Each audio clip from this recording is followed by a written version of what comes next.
Bună ziua! Astăzi vom face o prăjitură grecească, fanuropita, o rețetă de post vegană, dar nu atât de dietetică. Am făcut această rețetă deoarece o urmăritoare m-a întrebat cum se face această prăjitură. Eu am mai scăzut din cantitățile de zahăr, de ulei și chiar și de făină, pentru că mi se părea foarte mult, dar am folosit ingrediente nerafinate. Ingredientele pentru această rețetă le veți găsi în descriere și le voi aminti și pe parcursul acestui video.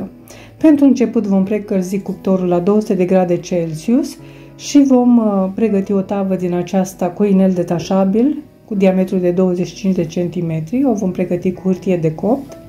Într-un bol vom pune 300 de ml de suc de portocale proaspăt stors, 200 de ml de ulei de măsline presat la rece am pus eu, sau puteți folosi un ulei de cocos sau un alt ulei de preferință nerafinat, și 150 de grame de zahăr brun am pus eu de cocos.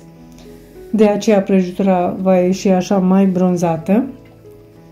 Dar dacă puneți un zahăr brun care nu este atât de colorat, prăjitura nu va ieși atât de colorată. Vom pune și coaja de portocală de lămâie. Eu am pus coaja de la o portocală, aveți grijă doar partea galbenă, și o lingură de scorțișoară, un sfert de linguriță de cuișoare pudră și un praf de sare. Apoi vom adăuga făina pe care o vom cerne, 400 de grame de făină albă de grâu. Eu am folosit tip 650 și un plic de praf de copt. Folosiți un plic din acela care este pentru 500 de grame de făină și 100 de grame de nuci sau migdale sau ce doriți, tocate grosier, și 70 de grame de stafide sau merișoare sau alte fructe uscate la alegere, și amestecăm foarte bine până toate ingredientele sunt bine încorporate. Eu am adăugat fulgi de migdale pentru că nu am avut nuci în casă. După ce amestecăm foarte bine, vom pune compoziția în tava pe care am pregătit-o cu hârtie de copt. Deci tava are diametru de 25 de centimetri.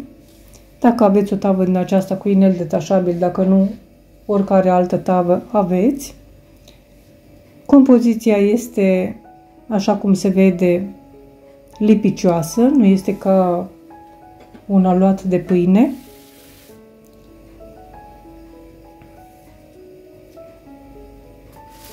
După ce o punem în tavă, vom aplatiza cu o spatulă umezită în apă, pentru ca prăjitura să fie egală și uniformă.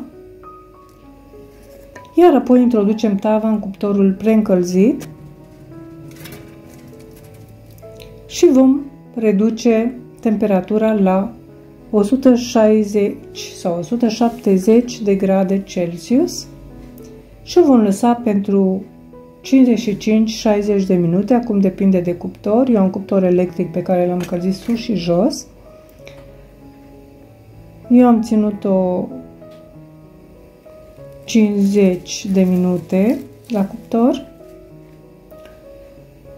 Apoi scoatem inelul detașabil, hârtia de copt și o lăsăm să se răcească complet. Eu am răsturnat-o pe un platou și am pudrat-o cu zahăr brun pe care l-am măcinat și am decorat-o cu cireșe din acestea confiate și frunze de mentă proaspete.